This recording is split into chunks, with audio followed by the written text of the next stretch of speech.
बरसात में और भी घातक हुआ कोरोना वायरस। जी हां, एक तरफ कोरोना की बढ़ती रफ्तार और दूसरी तरफ ये बरसात।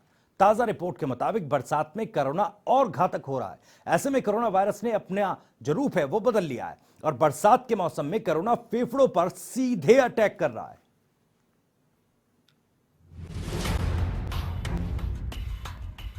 बरसात में कोरोना हुआ घातक। कोरोना वायरस ने बदला रूप, फेफड़ों पर करता है सीधा अटैक। ऑक्सीजन खत्म और मौत। इन दिनों बरसात का मौसम चल रहा है और कोरोना वायरस ज्यादा घातक होता जा रहा है। कोरोना अब सीधा फेफड़ों पर अटैक कर रहा है क्योंकि कोरोना वायरस ने बरसात के मौसम में अपना रूप बदल लिया है। स्पेशल 7 की ताजा रिपोर्ट में खुलासा हुआ है जिसके तहत मरीज के शरीर में कोरोना वायरस हीमोग्लोबिन से आयरन अलग कर देता है और फेफड़े काम करना बंद कर देते हैं, जिसके बाद मरीज के शरीर में ऑक्सीजन की मात्रा बहुत कम हो जाती है। वेंटिलेटर सपोर्ट के बाद भी मरीज के शरीर में ऑक्सीजन नहीं पहुंच पाती और मल्टी ऑर्गन फेलियर से कुछ घंटों में ही मरीज की मौत हो जाती है। वहीं कोरोना वायरस ने अपने बदलते रूप के साथ साथ लक्षणों में भी बदलाव कर लिया है, जिसके लिए सरकार ने भी एडवाइजरी जारी की है। शुरुआत में कोरोना संक्रमण के महज 4 ही लक्षण थे, जो अब 11 हो चुके हैं। तेज बुखार आना, लगातार खांसी होना, गले में खराश होना, बहता नाक या बंद नाक, सांस लेने में तकलीफ, बदन दर्द होना, सिर दर्द होना, थकान महसूस होना, गर्मी में भी ठिठुरना, दस्त और उल्टी लगना, बलगम में खून आना। वहीं WHO के मुताबिक गंध या स्वाद का एहसास खो देना भी कोरोना वायरस के प्रमुख लक्षणों में शामिल है। WHO समेत दुनिया भर के शोधकर्ता, वैज्ञानिक और डॉक्टर्स कोरोना वायरस के दूसरे लक्षणों की पहचान करने में जुटे हैं। बेशक तमाम देशों के मुकाबले भारत का रिकवरी रेट बेहतर है, लेकिन जिस तरीके से बरसात के मौसम में कोरोना वायरस और ज्यादा घातक हो गया है वो चिंता की बात है, क्योंकि कोरोना वायरस अब सीधे फेफड़ों पर अटैक करने लगा है, जिससे मरीज की मौत कुछ ही घंटों में मुमकिन है। जनता टीवी के लिए अभिषेक सैनी की रिपोर्ट। तो बरसात के मौसम में कोरोना वायरस के बदलते रूप पर ज्यादा बातचीत के लिए हमारे साथ corona expert doctor Deepali Bhardwaj सीधे जुड़ रही हैं। दीपाली जी, बहुत बहुत स्वागत है जनता टीवी पर। दीपाली जी, समझना चाहूंगा सबसे पहले सवाल, क्योंकि अब तक जिस तरह से चीजें सामने थी, कोरोना वायरस के जो सिम्टम्स थे वो उनसे सब वाकिफ थे, लेकिन अब बरसात का मौसम है और सीधे कोरोना वायरस लंग्स पर अटैक कर रहा है। इसको लेकर क्या कुछ और जानकारी या यूं कहें कि जो स्थिति है इनसे निपटने के लिए क्या उपाय हो सकते हैं और किस तरह से इससे बचा जा सकता है? देखिए, अभी ऐसा नहीं है कि कोई नया डर हमें लेने की जरूरत है और ये नहीं है कि बारिशें आएंगी तो वायरस म्यूटेट होगा या नहीं होगा। ये क्वेश्चन मार्क है। ये एक नोवल वायरस है। SARS-CoV-2 जरूर म्यूटेट हो सकता है, मगर हम भारत की जनता और भारतीय लोग को खुश होना चाहिए क्योंकि हम एक मिस्टिक और ब्लेस्ड कंट्री हैं जी। तो उसका हमें फायदा अभी तक मिलते आया है और इस वायरस ने वो रूप नहीं लिया है जो हमने इटली और US में देखा है। मगर इसका ये मतलब नहीं है कि नहीं बदल सकता। जो हमारे पास वैक्सीन आ चुकी है वो फॉलो करें, क्योंकि कल ही हमने टीवी में देखा, सारे चैनल्स में आ रहा था कैसे मूर्थल के ढाबा में लोग खाना खा रहे हैं बिना मास्क और बिना फिजिकल डिस्टेंसिंग के। अगर यही हाल रहा तो जरूर हम सबको कोई नहीं बचा सकता और इस वायरस का ऐसा घातक रूप आ सकता है कि भविष्य जी हम सब डर जाए जी। तो मेरी सबसे आपके चैनल से रिक्वेस्ट है कि जो आपके पास घर में वैक्सीन है, फिजिकल डिस्टेंसिंग और मास्क भी पहनना एक कला है। सिर्फ ये नहीं कि कोई लूज सिर्फ दिखावे का मास्क हो, या जो लड़कियां आजकल फैशन मास्क पहन रही हैं। मैं खुद एक त्वचा रोग विशेषज्ञ हूँ और हैरान हो जाती हूँ कि लोग मैचिंग मास्क ढूंढ रहे हैं अपने कपड़ों से इस वक्त।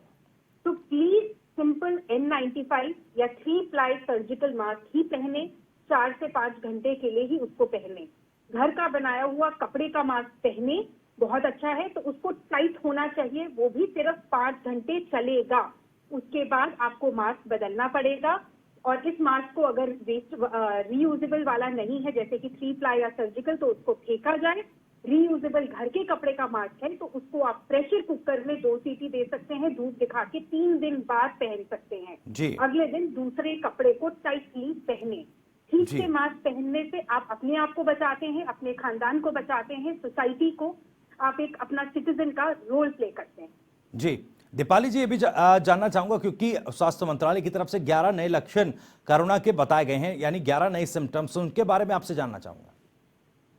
देखिए, ये एक वायरस है और वायरस की ये सिंपल कला होती है कि उसके रूप बदलते रहते हैं। जी। कोविड टोज हमने देखा था कि कैसे अमेरिका में उंगलियों में सडनली हल्का कालापन आना वाला, और उसके 1-2 केसेस कर्नाटका में भी शुरू हुए। जी। तो वो रूप तो बदलेगा ही। और अब बारिशों में हमें पता है कि इस साल हमारा कैसे अर्बन इंफ्रास्ट्रक्चर पूरा बैठ गया। दिल्ली में, साउथ दिल्ली में ही देखा जाए तो ऐसे बिल्कुल नाव की तरह गाड़ियां तैर रही हैं। तो इसके अंदर अलग अलग तरह के बैक्टीरिया, वायरस शरीर में आएंगे। इसीलिए लोगों को अपने हाइजीन का ज्यादा ध्यान रखना है। ये हम नहीं भूल सकते कि हमारा देश ट्यूबरकुलोसिस की फैक्ट्री रहा है, हालांकि उसकी वैक्सीन, दवाई सब आ चुकी है। जी। हमें कोरोना की फैक्ट्री नहीं बनना, इसीलिए सुबह शाम नहाना, फिजिकल डिस्टेंसिंग और मास्क का पालन जरूर किया जाए, वरना इसके रूट ही नहीं, इसके म्यूटेंट फॉर्म बहुत बहुत खतरनाक हो सकते हैं। जी। दीपाली जी, जैसा आप बता रही हैं कि मास्क, सोशल डिस्टेंसिंग, उन तमाम एहतियातों का ध्यान रखना होगा जो गाइडलाइंस जारी की गई हैं आईसीएमआर की तरफ से, स्वास्थ्य मंत्रालय की तरफ से, सरकार की तरफ से। लेकिन फिलहाल म्यूटेशन को लेकर अगर बात करें, क्योंकि बीते दिनों ये खबरें आई थी कि जो म्यूटेशन है कोरोना वायरस का वो कमजोर पड़ रहा है, और इसके चलते अब थोड़ी राहत है। तो क्या राहत फिलहाल समझना कि लोगों के बीच ये मैसेज जाए कि फिलहाल राहत हो गई है, म्यूटेशन जो है वो कमजोर हो रहा है, कैसे देखें इसको, कैसे आम लोगों को समझना चाहिए? भविष्य, आप तो टीवी जर्नलिस्ट हैं, आपको पता है कि लोगों की एंजाइटी बहुत ज्यादा जरूरी होती है। एक तरह से बहुत अजीब बात हुई है इंडिया में। जी। शुरू में जब केसेस नहीं थे तो लोग डर के अंदर बैठे रहे।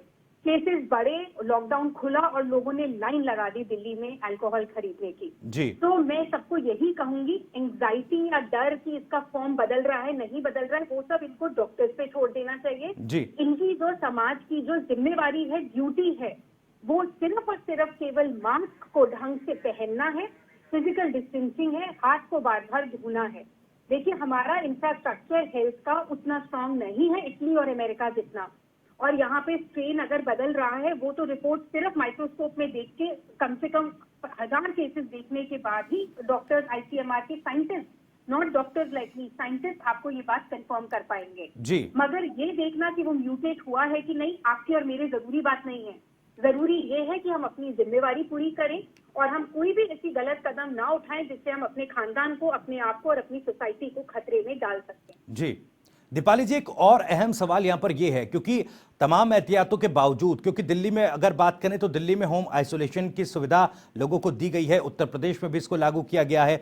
लेकिन दिल्ली के मुख्यमंत्री ने एक बात कही थी और उन्होंने माना था कि ऑक्सीजन सैचुरेशन का मसला कोरोना के पेशेंट्स में काफी गंभीर है, क्योंकि शुरुआत में जो असिम्प्टोमेटिक मरीज हैं उनमें इसका पता नहीं चलता है, लेकिन एकदम से ऑक्सीजन सैचुरेशन है वो गिर जाता है, जिससे अचानक से पीड़ित की मौत हो जाती है। इस तरह की स्थिति से बचने के लिए क्या फिलहाल किया जाए?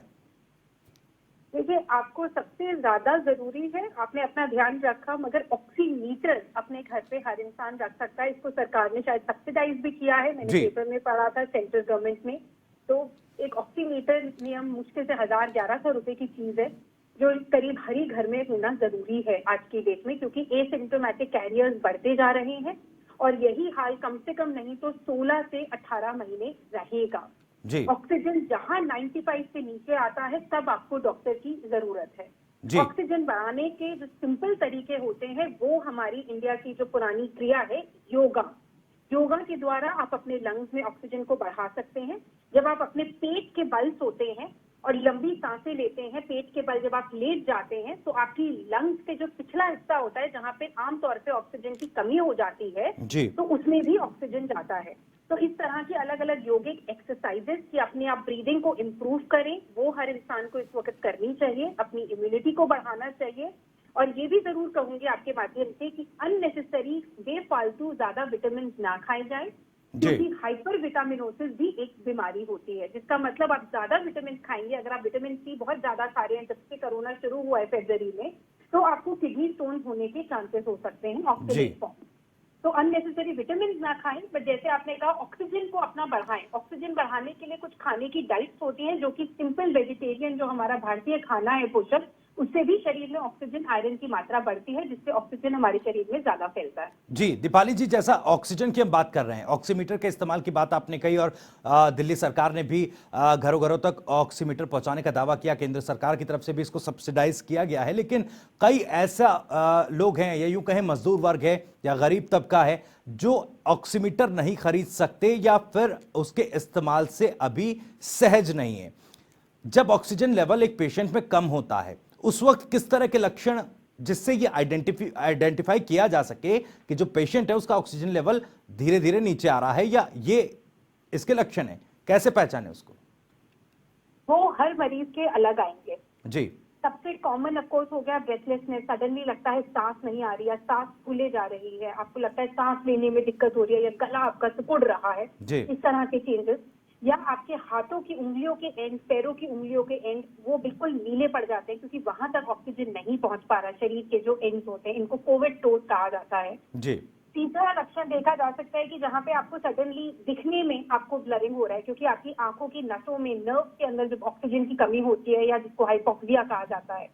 मगर सबसे ज्यादा खांसना और आंखों में से पानी निकलना, लाली आना, जो सिंपल फ्लू के सिम्टम्स होते हैं वो देखे जाते हैं। मगर हमेशा याद रखना है कि वायरस की सबसे बड़ी दिक्कत ये होती है कि वायरस अलग अलग तरह के फीचर्स हर इंसान में दे सकता है। जी। इसीलिए हमें फीचर्स की जगह अपने शरीर की फुर्ती बढ़ानी है, विटामिन खाने हैं, ऑक्सीजन की मात्रा बढ़ानी है, उसके लिए योगा, घर में एक्सरसाइजेस करनी है, और अपनी जो ब्रीदिंग एक्सरसाइजेस हैं उनको बढ़ाना है। वो बहुत जरूरी है हर उम्र के इंसान के लिए। जी बिल्कुल दीपाली जी, जैसा आप कह रही हैं कि तमाम जो एहतियात बरतने हैं, चाहे मास्क हो, सैनिटाइजर का इस्तेमाल हो या फिर फिजिकल डिस्टेंसिंग का हो, इसके अलावा डाइट पर काफी ध्यान देना होगा, एक्सरसाइज या यूं कहें योगा करते रहें, इम्यूनिटी बूस्टअप करते रहें, लेकिन विटामिन की मात्रा उतनी रखें जितनी जरूरत शरीर को है, इससे ज्यादा ना हो, इससे कोई और जो बीमारियां हैं वो शरीर में पनप सकती हैं। मॉइस्चर की अगर बात करें दीपाली जी, क्योंकि बरसात का मौसम है, क्योंकि गर्मियों के मौसम से पहले जब ये कोरोना वायरस तेजी से फैल रहा था, उस वक्त ये कहा जा रहा था कि जब गर्मियां पड़ेंगी और काफी अच्छी गर्मी होगी तो कोरोना वायरस उससे खत्म हो सकता है, लेकिन वो कोरी अफवाह निकली। अब मॉइस्चर पर कितना मॉइस्चर को देखें कि क्या मॉइस्चर की वजह से जो कोरोना स्प्रेड है वो और तेज हो सकता है? जी बिल्कुल हो सकता है। मॉइस्चर में एरोसोल जो होते हैं, जैसे अगर हम खांसते हैं और वायरस हवा में जो रह जाता है, तो जब ह्यूमिडिटी होती है, मॉइस्चर होता है हवा में, तो वो बहुत घंटों एक्स्ट्रा तक रह सकता है हवा में। इसका ये सिंपल मतलब है कि इस वक्त अच्छे से टाइट मास्क पहनना बहुत ज्यादा आवश्यक हो गया है। जी। दूसरी चीज, इस मौसम में डेंगू का होना, मलेरिया का होना हर साल देखा जाता है पिछले कितने ही डिकेड से। जी। तो अपने आप को बचा के रखना, क्योंकि आप किसी और फीवर में, कोरोना की टेंशन में भी आप अगर हॉस्पिटल जाए तो आप कोरोना से इफेक्टेड हो सकते हैं अगर आपने कुछ इग्नोरेंस करी है। इसीलिए ये मौसम जरूर डरावना है, और इसके बारे में जो वहम और फैलते जा रहे हैं, कभी धूप से मरेगा, कभी बारिश से मरेगा, जी एक वायरस है। वायरस बहुत ज्यादा छोटा होता है और वो टेम्परेचर इफेक्टेड जनरली नहीं होता, ये बहुत क्लियरली हम सब जान चुके हैं। जी। इस वक्त हर भारतीय नागरिक की एक ही जिम्मेवारी है कि घर से बाहर ना निकले मास्क के बिना, और फिजिकल डिस्टेंसिंग को स्ट्रांगली मेंटेन करें। ये नहीं, मैं तो कहूंगी सोशल डिस्टेंसिंग सही शब्द नहीं है, लोगों को मिले जरूर, मगर फिजिकल डिस्टेंसिंग मतलब 6 फुट की जगह 6.5 फुट आप कर सकते हैं बारिशों में, क्योंकि ह्यूमिडिटी का जो नुकसान आ रहा है। तो 6 से 6.5 फुट की डिस्टेंस आप जरूर दूसरे इंसान से मेंटेन करके रखें। जी दीपाली जी, एक आम चीज देखी जा रही है, क्योंकि मौसम ऐसा है और जो दूसरे तरह के फ्लू हैं वो भी लोगों में इस मौसम में जरूर देखे जाते हैं, उनकी जो लक्षण है वो भी दिखाई देते हैं। डेंगू की आपने बात करी, आपने मलेरिया की बात करी, इस मौसम में तमाम तरह की बीमारियां और होती हैं, कई लोग सर्दी जुकाम से पीड़ित होती है, तो एक कंफ्यूजन लोगों में है कि कैसे आइडेंटिफाई करें, कब ये समझा जाए कि अब थोड़े गंभीर लक्षण हो गए हैं, कि आम फ्लू ये नहीं है, अब इसका टेस्ट कराना चाहिए, ऐसी स्थिति को लोग कैसे आइडेंटिफाई कर पाए?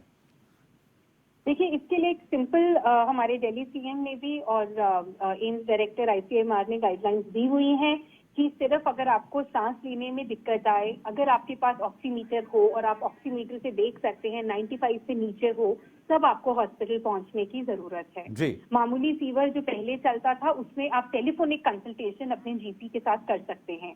अगर आपको सांस लेने में दिक्कत आ रही है, कोई रैशेस आ रहे हैं जैसे डेंगू और उसमें आते थे मलेरिया में, या आपको सडनली चिल्स आ रहे हैं, बुखार आ रहा है जिसमें आपको चिल्स आ रहे हैं, आपको बहुत ज्यादा हालत खराब हो रही है, बहुत ज्यादा लूज मोशन हो रहे हैं। लूज मोशन से जो बुखार शुरू होता है वो जनरली वायरल होता है और उसमें ज्यादा खतरा होता है।